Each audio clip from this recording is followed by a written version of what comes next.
Alright, I figured I'd do a little bit of bonus content right quick.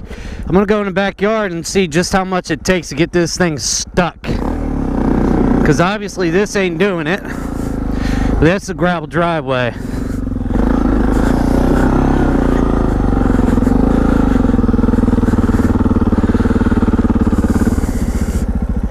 So let's go on back there into the mud and grass and tear up my backyard and see if we can get it stuck at the bottom of the hill there.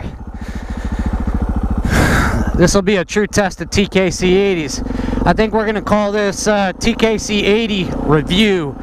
Just what can it do? That. It can do that.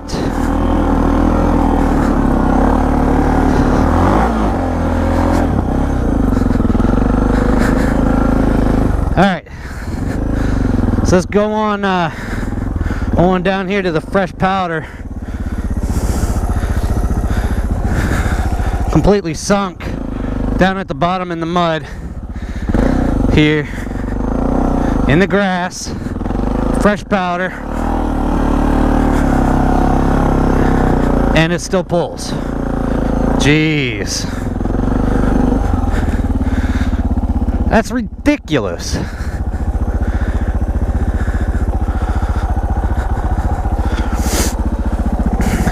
Don't fall. Let's go take a peek real quick.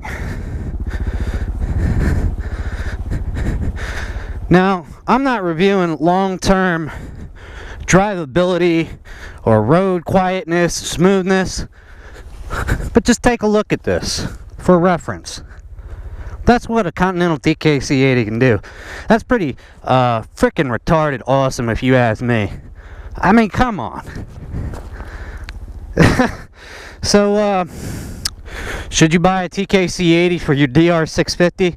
Oh, heck yeah, man. At least if you want to do shit like this. Hope you enjoyed that. Catch you guys later. Peace. Yeah, yo.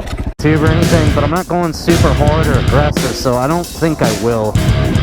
If I do, oh well, I guess I gotta dismount it and order a tube, which means I'll be out for, I don't know, a couple days, because, you know.